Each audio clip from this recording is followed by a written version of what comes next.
శ్రీ విఘ్నేశాయ నమః. శ్రీ గురుభ్యో నమః. మహాసరస్వత్యై నమః. నమస్కారం అండి. కన్యారాశి వారికి జనవరి మాసంలో ఎలా ఉండబోతుంది? ఈ 30 రోజులు మనకు ఆర్థికంగా లాభం ఉంటుందా, నష్టం ఉంటుందా, ఆరోగ్య సమస్యలు ఏమన్నా వస్తాయా, ఉద్యోగంలో ఏమన్నా ప్రమోషన్లు వస్తాయా, ఆ అంశం గురించి మాట్లాడుతున్నానండి.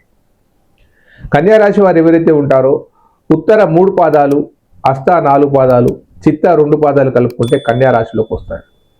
ఈ కన్యారాశి అధిపతి వచ్చేసి బుధుడు. ఇతడికి 2 రాశులు ఉంటాయి.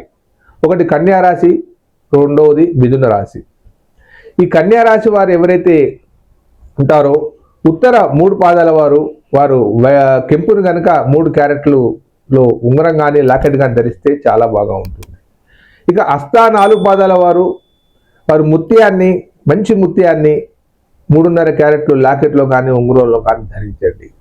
ఇకపోతే చిత్త 2 పాదాల వారు ఎవరైతే ఉన్నారో ఈ చిత్త 2 పాదాల వారు ఖచ్చితంగా పగడాన్ని ధరించాలి. ఇది దాంపత్యంలో ఉండే లోపాలన్నింటినీ సరిచేస్తూ ఉంటుంది. చిత్తా వారికి మనకు గ్రహ సంచారం వల్ల మనకు ఏం జరగబోతుంది, మనకుండే 9 గ్రహాలు మనకు లాభాలను ఎలా ఇస్తాయి, నష్టాలు ఎలా ఇస్తాయి తెలియజేస్తాను.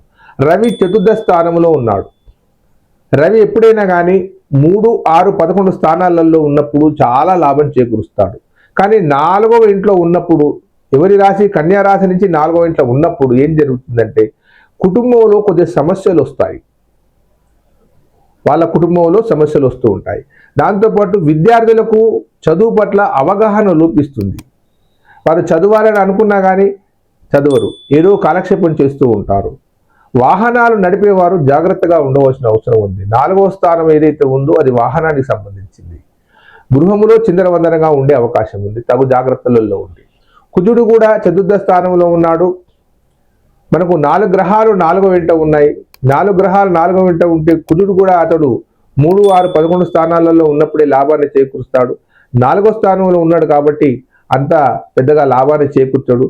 విద్యార్థులకు కానీ, కుటుంబంలోకి కానీ, వాహనాలకు కానీ యాక్సిడెంట్లు అయ్యే అవకాశం ఉంది కాబట్టి తగు జాగ్రత్తలలో ఉండండి. బుధుడు చతుర్థ స్థానంలో ఉన్నప్పుడు వ్యాపారం బాగా జరుగుతుంది. వ్యాపారం చేసేవారు ఎవరైతే ఉన్నారో వారి కుటుంబ సభ్యులందరూ ఒక్కతాటిపైకి వచ్చేసి ఆ వ్యాపారాన్ని అభివృద్ధిలోకి తెస్తారు.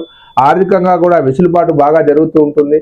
మీరు అనుకున్నంత లాభం రాకపోయినా కొంత ఖచ్చితంగా వస్తుంది. ఆర్థిక వెసులుబాటు జరుగుతుంది. మీరు ఎవరికైనా డబ్బులు ఇవ్వవలసినది తీరుతారు, మీకు రావాల్సినవి వస్తాయి. ఇకపోతే గురువు దశమ స్థానంలో ఉన్నాడు. గురువు దశమంలో ఉన్నప్పుడు వృత్తిరీత్యా కొన్ని ఇబ్బందులు జరిగే అవకాశం ఉంది. తను అనుకున్నంత, ఆశించినంత శ్రమ పడుతున్నా కానీ ఫలితం రాకపోవడం, ఏదైనా ప్రమోషన్ గురించి ఎదురు చూస్తే అది చుక్కెదురు కావడం, ఆఫీసులో చికాకులుగా ఉండడం, వ్యాపారాలలో కూడా చికాకులుగా ఉండడం, దాంతోపాటు స్నేహితుల మధ్య కొద్దిగా మనకు పైపొరలు రావడం జరుగుతూ ఉంటుంది. జాగ్రత్తగా ఉండండి. శుక్రుడు చతుర్థ స్థానంలో ఉన్నాడు. 4వ ఇంట్లో శుక్రుడు ఉన్నప్పుడు ఇంట్లో మంచి విందులు, వినోదాలు, ఆనందమైన జీవితము, ఏమైనా నూతన వస్త్రాలు కొనుక్కోవాలన్న ఆలోచన బాగా ఉంటుంది. ఇక సప్తమంలో శని భగవానుడు ఉన్నాడు. 7వ ఇంట శని ఉన్నాడు. దీనివల్ల భార్యాభర్తల మధ్య అనురాగం కొంచెం వెనుక ముందుగా అవుతుంది. చిరుగురులాటలు అవుతూ ఉంటాయి. దాన్ని మీరు గమనించి దాన్ని ఒక పద్ధతిగా తీసుకోవడం మంచిది. ఇది ఎందుకు జరుగుతుంది, దేని జరుగుతుంది, సవ్యమైందా కాదా అని ఆలోచించి ఆచితూచి మీరు నడవలసిన అవసరం ఉంది. ప్రతి చిన్నదానికి గొడవలు జరిగే అవకాశం ఉంది కాబట్టి జాగ్రత్తగా ఉండండి. మీకు బాగా కలిసి వచ్చే 9 గ్రహాలలో రాహు అద్భుతంగా ఉన్నాడు. 6వ ఇంట రాహు ఉన్నాడు. మీకు రాహు వల్ల అనుకోని లాభాలు వస్తాయి. మీ సంతానంలో కానీ, మీరే కానీ విదేశాలకు వెళ్ళాలని తలంపుగలుగా ఉంటే ఇది మంచి అవకాశము. ఈ జనవరి మాసంలో మీరు ప్రయత్నాలు చేస్తే పనంతా సఫలీకృతమవుతుంది. రావాల్సిన బాకీలు ఏవైనా, మీకు రావాల్సిన డబ్బులు ఉండేది ఉంటే అవి వస్తాయి. అవి బ్యాంకు రుణాలే కానీ, ఇకపోతే కోర్టుకు సంబంధించిన విషయాలే కానీ మీకు తీరే అవకాశం ఉంది. దాంతోపాటు రియల్ ఎస్టేట్ రంగం వారికి కూడా రాహు లాభం చేకూరబోతున్నాడు. షేర్ మార్కెట్లో ఉండేవారికి కూడా మంచి లాభాలను వచ్చే అవకాశం బాగా ఉంది.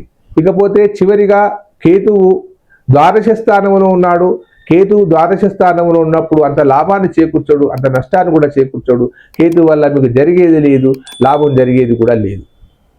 చాలామంది ఈ మధ్యకాలంలో నన్ను అడుగుతున్న ప్రశ్న ఏమిటంటే, ఆర్థిక లోపాలను సరిచేసుకోవాలంటే ఎలా గురువు గారు? ఆర్థికంగా బాగా వెనుకబడి ఉన్నాం, దాన్ని మేము ఎంత చేసినా కానీ మాకు మిగలట్లేదు, డబ్బులు వస్తున్నాయి, డబ్బులు పోతూ ఉన్నాయి అని చెప్తున్నారు. దానికి ప్రధానంగా క్రమశిక్షణ లోపం వల్ల కొంత కావచ్చు, కొంత మీ జాతకంలో లోపం ఉండడం వల్ల కూడా కావచ్చును. ఎందుకంటే జాతకములో ద్వితీయ స్థానము కనుక సరిగా లేకున్నా, ఏకాదశ స్థానం సరిగా లేకున్నా కానీ డబ్బులు ఎవరి దగ్గర నిలువ వస్తాయి, వేలు వేలు లక్షలు వస్తాయి కానీ పోతూ ఉంటాయి.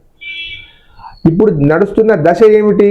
ఆ దశానాథునికి ఏకాదశ స్థానము తర్వాత 2వ స్థానానికి సంబంధం ఏమిటి అనే విషయాన్ని కనుక పరిశీలించి అక్కడ కనుక ఏమైనా లోపాలు ఉంటే మనం కనుక దాన్ని సరి చేసుకొని ఆ గ్రహం యొక్క స్థితి ఏమిటి తెలుసుకొని దానికి ఆరాధన చేయడం కానీ, లేదా ఏదైనా యంత్రం ద్వారా సాధన చేయడం కానీ, లేదా ఏదైనా లాకెట్ ద్వారా సాధన చేయడం కానీ, లేదా ఏదైనా మంత్రం ద్వారా దాన్ని సాధించుకోవడం కానీ చేస్తే మీకు డబ్బు నిలుస్తుంది, మీకు ఐశ్వర్యవంతులుగా ఉంటారు.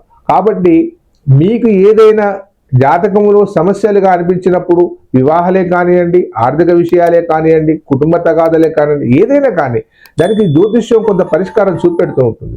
కాబట్టి మీకు జాతక సమస్యలు ఉన్నట్టుగా అనిపిస్తే కింది నెంబర్కు ఫోన్ చేయండి.